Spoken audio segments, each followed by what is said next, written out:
I have been wanting to simplify my editorial constant light setup for a while, and this, the GVM SD500B AIO, just might be the light that I've been looking for. No extra cables, no battery packs, just 500 watts straight from the wall plug and play. Today I'm going to be utilizing the GVM SD500B AIO all-in-one in addition to 4 other lights to see just how this fits into my editorial workflow. I'm excited to get into this content. Let's hop right in. The lighting setup for today's shoot is going to come straight out of my Master of Light Creative Lighting Playbook, and it's going to be the bright fashion lighting setup. I would typically do this with strobes, but as I said before, I have been trying to work on my constant light program because I often work with my partner Shad in a lot of commercial shoots, and it would just be better for us to be able to shoot photo and video using constant lights as opposed to switching back and forth between constants and strobes. So for today, my key light is going to be the GVM SD500B AIO, or all-in-one, and all that means is there's no ballast, no extra cords, no extra cables. Everything is coming from one plug right into the ground and into the back of the light. So we are reducing clutter and all of that jazz. And you all know I love a plug and play light. This is my favorite type of light. This is 500 watts and it is by color. So it's going to allow me to kind of manipulate the color spectrum, throughout my warm and cool tones, which is going to be perfect for me. So it's going to be at a 45-degree Rembrandt position off to the right side of me and the left side of my model. I'm also going to have 2 lights behind my model, which are shooting right into the background because I want a bright white. I opted for a white V flat on the right side of my model. The reason for this is because with it being a 500 watt constant light, I still want some return onto the other side of my model's face. And then behind me, I have a 600 watt constant light that is shooting directly into a white wall. Again, as you all know, global fill, lifting up the overall levels in the room. The reason why I'm doing this is because, again, this is supposed to be a bright white, and we're also shooting a white purse. So I really want that purse to stand out. I want to give some separation from the background and my model. So this is the whole reason for this. And the last light is going to be a 300 watt light with a small gridded softbox on it. And that one is going to be pointed like at the back of my model's head, a little bit, like it's going to be a little bit of an overhead hair light, but it's more or less a hair light. And I have that angle to, like I said, point at the back of her head, and it's going to wrap over the top just a little bit because, like I said, I love to have that separation. I love my hair lights and I love my overhead. So these are the 5 lights that I'm going to be rocking out with. So let's see how the GVM stands up and will it fit into my editorial kit. Oftentimes when I've done shoots like this in the past, I have opted for a 300 watt constant light because that is what I had available to me. And while this does offer quite a bit of light, it's limiting in what I can do aperture wise.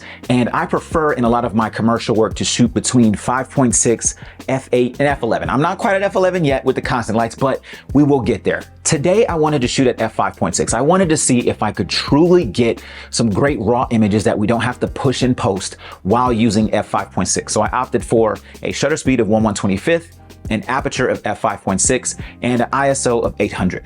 I am perfectly comfortable with my A7 IV going up to ISO 800. I have shot many of shoots at ISO 800 and have had 0 issues.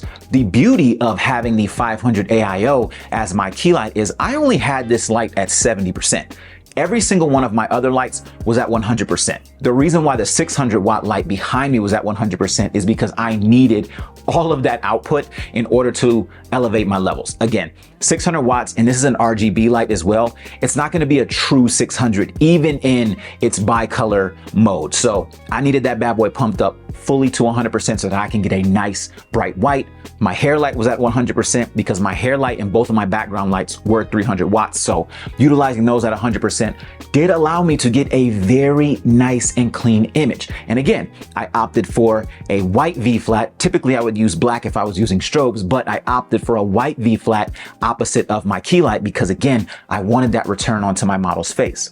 One of the things that I really, really love about the GVM is the ability to mess with the color tones. And I didn't really have to do that. So what I wanted to do here was set every single one of my lights to 5600 and see just how balanced everything would be. With the CRI on the GVM being quite high, it was a very perfect match. I set my in-camera white balance to 5600. I didn't do any color shift. So I didn't color shift the blue, the magenta, the green, nothing. I left everything the same on every single one of my lights. And I just wanted to see how well this would hold up because at the end of the day, I am mixing brands and I want to make sure that every single light that I'm bringing into my kit is of high quality. Now, the reason that my lights are positioned the way they are and what they are doing is because I still want a little bit of shadow on the opposite side of my model's face. So that's why I opted for a Rembrandt, and sometimes I'll even opt for a side lighting in this sort of lighting setup. But for today, I wanted to opt for that Rembrandt because I didn't quite want what a side light was gonna do to my subject because I don't have that power output for my global fill. Another option, and something that I have done in the past when I was using global fill, this was actually a few days ago, I brought in a V-flat on the white side and I was able to essentially bring my wall forward. And I shot that 600-watt constant light into it, and I was able to get a much higher lift. So that is another option if you guys want to do that, but you don't necessarily have to. Another thing to note, when I've done this shoot in the past with strobes, I used an umbrella to be my key light. So my key light was a 600-watt strobe and I used an umbrella.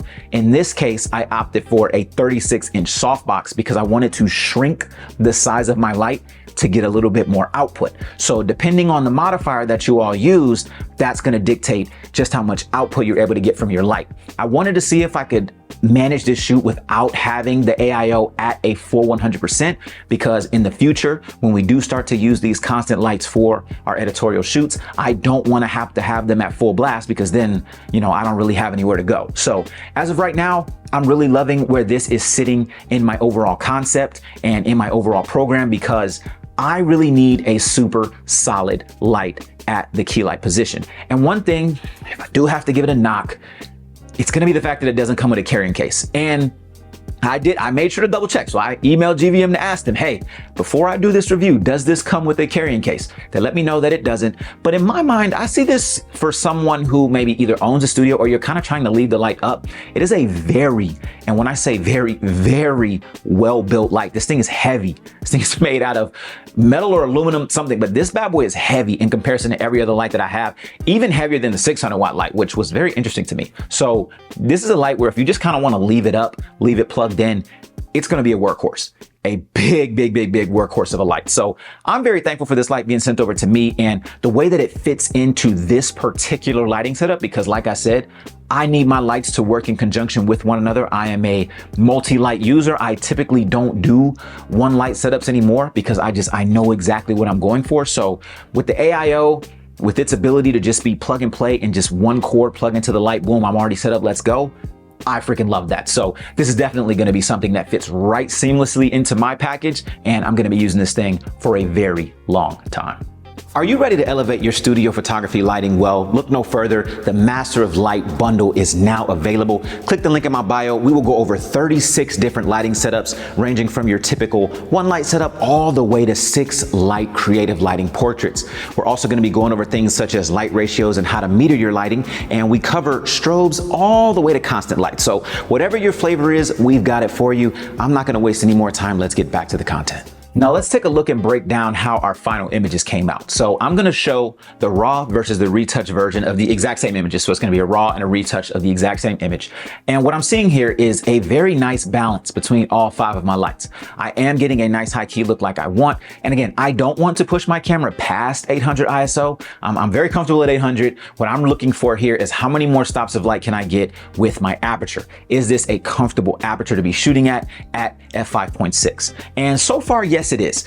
The one thing that I want to kind of test out, and I'll probably test this out in the future with the GVM, is using a larger modifier, because one of the things that you'll notice when you use something like a 36-inch softbox is the fall off down the body of the model is not so prevalent, versus if I were to use something like an umbrella on a strobe, I can have that thing angled down, or I can move the light down a little bit to get a little bit more fall off down the body. That's one thing that I do want to try to test out, and that might mean I have to push this to 100% or do something like use a silver umbrella to maximize the amount of output that I'm getting. So I'm definitely going to try out this light with larger modifiers to see if I can get a bigger fall off down my model's body and just drape her in light, because 9 times out of 10, if I'm doing something high key like this, I want to be able to drape them in light and still be able to control that contrast utilizing V-flats and things of that nature. But at a first glance, at a first test, trying to slide this into my editorial program, it is going great. And I love the fact that it fits so smoothly